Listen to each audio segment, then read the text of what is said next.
আজ কয়েকদিন যাবৎ আমার এই মাউসটা অনেক প্রবলেম করতেছিল, যদিও এটা প্রায় 4-5 বছর আমাকে সার্ভিস দিয়েছিল। তাই অনেক মায়া হচ্ছিল কিভাবে এটা পরিবর্তন করব, কিন্তু শেষ পর্যন্ত আর হচ্ছিল না, মাউসটাকে পাল্টাতেই হবে।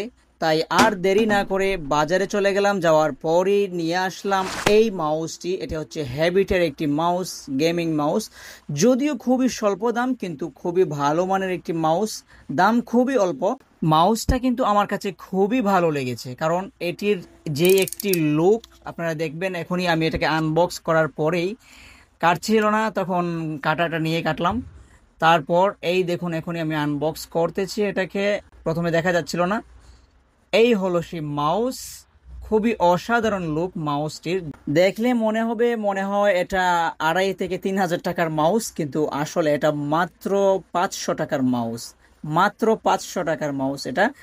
কিন্তু এটার লুক খুবই প্রিমিয়াম লুক, এবং এটার লাইটিং সিস্টেম খুবই অসাধারণ লাইটিং সিস্টেম। এই দেখুন, অসাধারণ লাইট মোশন করে এবং এটা অ্যানিমেট করে একটার পর একটা কালার পরিবর্তন হয়। খুবই অসাধারণ লাগছে আমার কাছে। আপনারাও নিয়ে নিতে পারেন, যদি মাউসে আপনাদের সমস্যা থাকে আমার মতো, তাহলে আপনারাও নিয়ে নিতে পারেন এরকম নতুন একটি মাউস।